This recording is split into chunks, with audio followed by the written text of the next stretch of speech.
up in the Bronx. When we moved out of the Bronx, I was heartbroken.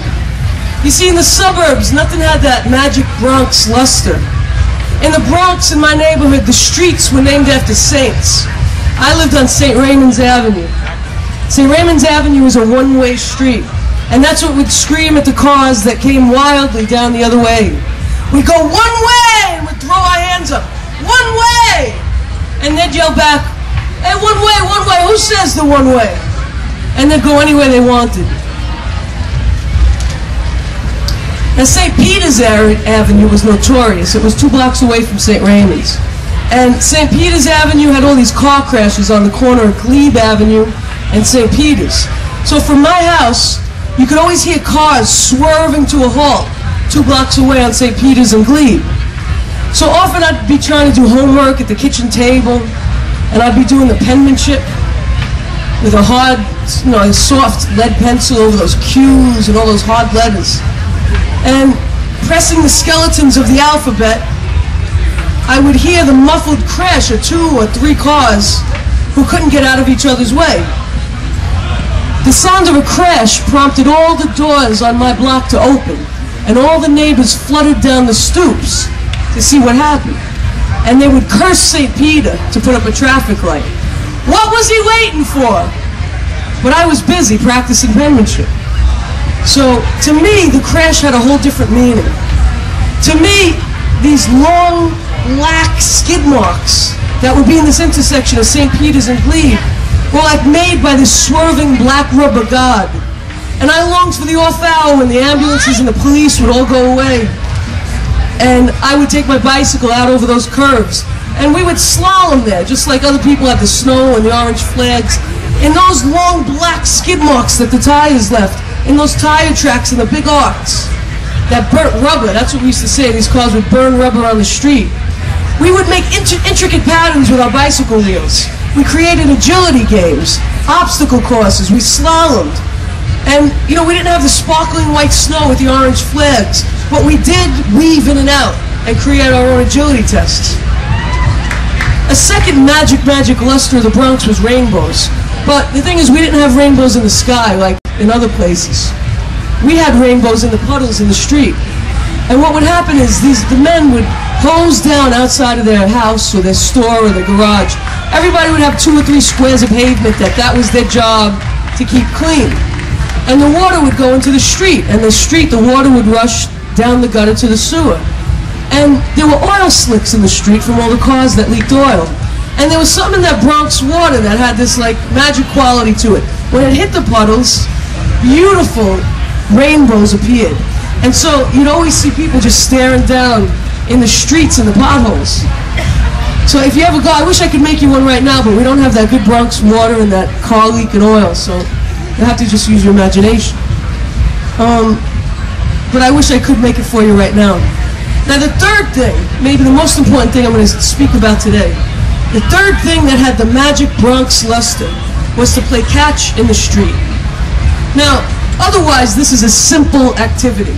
Let's say 2 kids are playing football catch. But this becomes a whole world more exciting when you're playing in light traffic. So a car is coming down the street, and you begin the countdown. 1 Mississippi, 2 Mississippi, 3 Mississippi. If you want, we could try this later on Constitution Avenue. If you want to bring your children over to the tent, we have a sign-up sheet. 4 Mississippi, 5 Mississippi. Here comes the car. Your runner goes deep. He fakes a button hook at the sewer cap. He crosses just ahead of the car, maybe wipes it with his finger to see how much dust is on it. And you nail him with a bullet spiral, a perfect throw. Bam! He spins onto the sidewalk. Touchdown. Now sometimes cars had no respect. Sometimes a car would hit your ball. But for us, this all became part of the game, and we had points for everything. When you grow up playing in traffic, you learn your lessons early. I grew up playing in traffic under the arcs of balls. Balls hit high till they became small and black in the sky. Bronx sky, jagged rooftop cutout, blue Bronx alleyway sky. The ball's going back, and all the while you got your inner ear on the cars at the intersection. You don't miss the ball. You don't get hit by the car. You learn your lessons early. You must be aware constantly of what's behind you. You learn to know what is behind you without turning your head. You have to know what is behind you. You learn your lessons early. You learn to catch a fly ball in oncoming traffic once you know to tie your shoes. Once you know to tie your shoes, once you learn to cross the street. Once you learn to cross the street, once you learn to play in the street. Once you learn to play in the street, once you learn to catch a fly ball in oncoming traffic. And once you learn to catch a fly ball in oncoming traffic, you'd never have it any other way. With a car coming at you, you face the open sky. You never miss a pop fly because a car is coming at you. You listen. You turn your ear to the horizon. The ball is in the air. Your feet are moving beneath you. Your ear tracks the speed the car is coming at you. Your eye, you keep on the ball. You know the car is coming without needing to look. You don't stop the car just like you don't let the car stop the play. With your throwing arm, you flag the car around you. You figure which side of the street the ball is favoring in the wind. You wave the car to the other side of you. You temporarily halt the car till the ball is in your hands. The car inches forward till you got it, then proceeds. The car is your audience rushing to find you. The car came all this way, down this particular street, around several corners, jumped the exit ramp to back up around the corner to see you make this play. The car in the middle of the play is part of the play. It's all in the timing. Parked cars are moguls. Moving cars are moving moguls. Style counts. Diving for balls, roving over the hoods of cars distinguishes you as a fielder. Exaggerating the jump is required. Jumping the last moment is one technique, where you snatch the ball out of the air instead of waiting under it. Shoestring catch is a name for where you find the ball. Diving at your feet.